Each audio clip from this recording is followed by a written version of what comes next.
the nastiness, the haranguing, and the vitriol being spewed by Honorable Azuddin Mohammed and other elected opposition members of the House.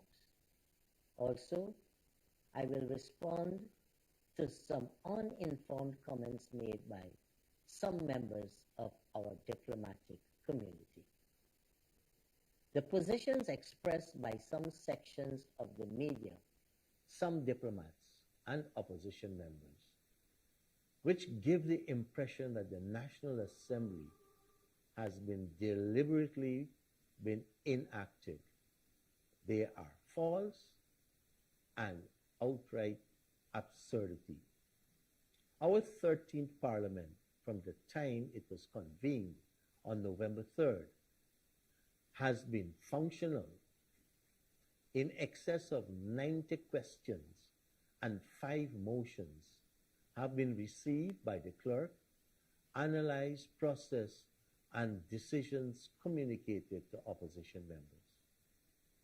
Among the comments made by some members of the diplomatic community include the election of the leader of the opposition in a speedy manner.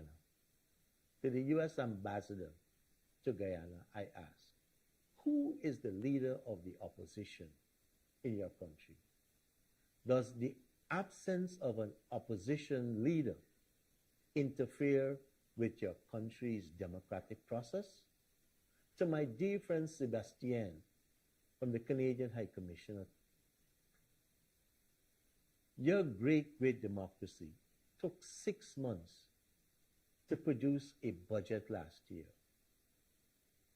And your country has the unique distinction of having a person who was never elected to Parliament serve as a Prime Minister, a person imposed on the citizens of Canada by the former Prime Minister, Justin Trudeau. We acknowledge with gratitude, much appreciation, the work of the diplomatic community historically for the support of democracy in our country.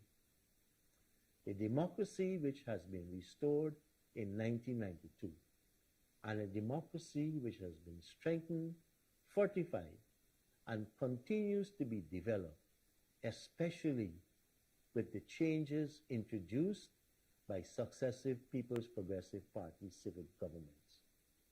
I speak of the largest and most comprehensive committee system which is in our National Assembly and which outshines most of the Commonwealth Caribbean.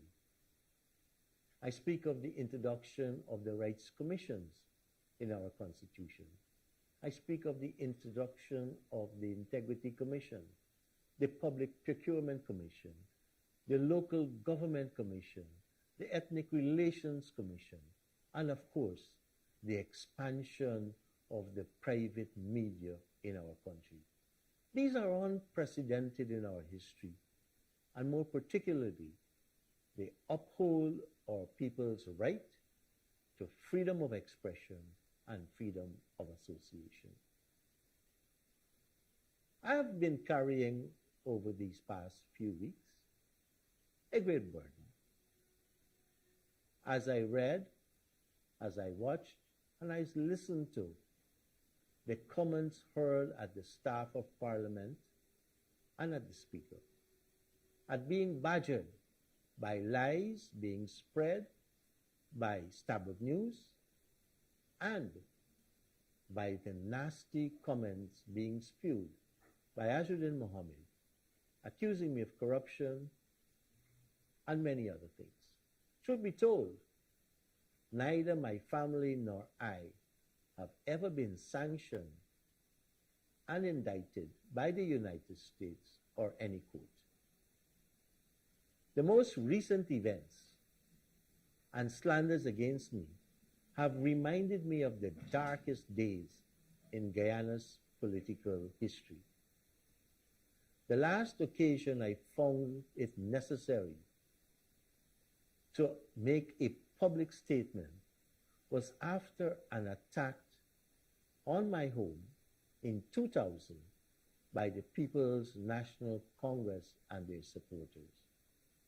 In fact, as I speak right now, those events are being mirrored outside of my home in Eccles, being staged by international fugitive Azzuddin Mohammed and his supporters. That's happening at this moment. They have carried on surveillance. They've impunged on my privacy and my family's privacy. They've made threat against the safety of my family and I have a constitutional right to peace, enjoyment of my home, and this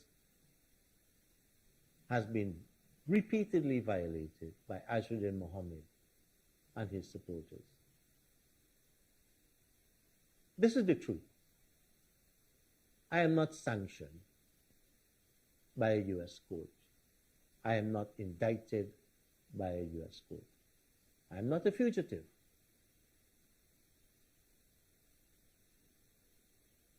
While a person is innocent until proven guilty, if called to face charges, a person's action should not be running away. If innocent, persons should face the charges before them in a court of law. I did find myself going to Soku to answer some charges, and I faced up there. I have a responsibility, as I said earlier, to preserve the dignity of the House. I have found myself in this difficult position to hold the election of the leader of the opposition when I know that the presumptive leader of the opposition to be elected, Azzuddin Mohammed, is an international fugitive. My work for democracy, humanity, and service to our parliament has been globally recognized. I want to quote from a congratulatory message sent to me only recently by His Excellency Mr. Martin Chongong, the Secretary General of the 183-member Inter-Parliamentary Union.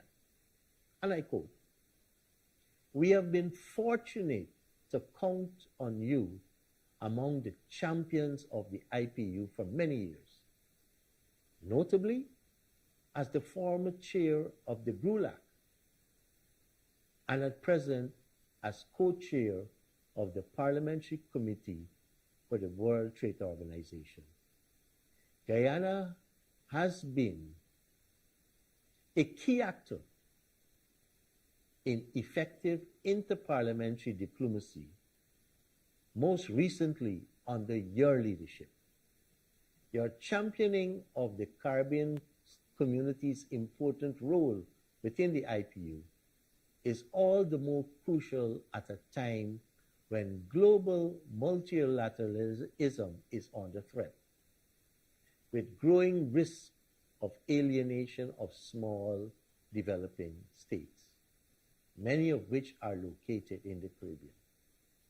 I and the entire Interparliamentary Union are grateful to the advocates of the International Parliamentary Corporation, such as yourself, and for your contribution to ensuring every country, no matter their size or economic might, has a seat at the table."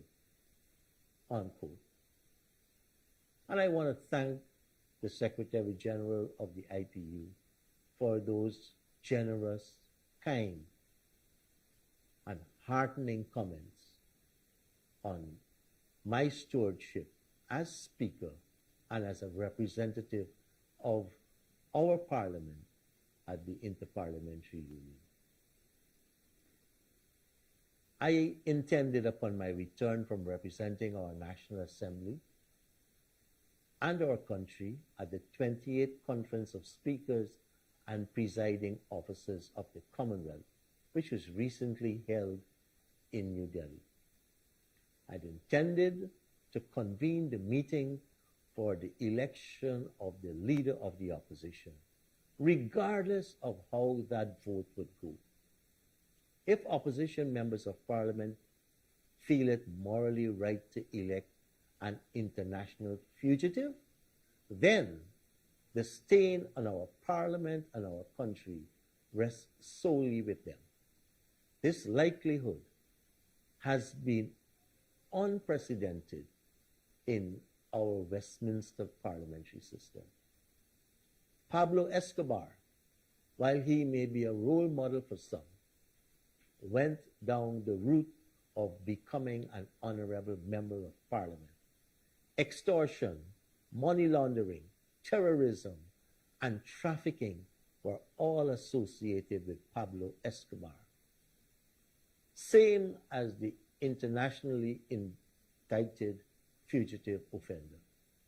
Pablo Escobar had also a darling in the press. Even as we speak, the opposition leader in Singapore is on the verge of being expelled for lying. I am not going to be intimidated by any backyard or front yard bully, and I use those words I used in the last parliament when I addressed the then opposition leader, Joe Harmon. I am proud of my upbringing in our Boyston. It didn't break me, but it strengthened my resolve to fight for the people of our country. No international fugitive, no wanted man or woman, nor their acolytes inside or outside of the house will faze me.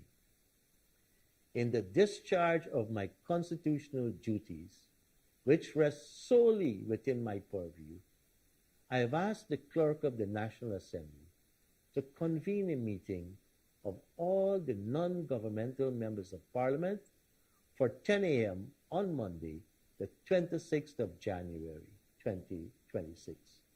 And this is for the election of the leader of the opposition.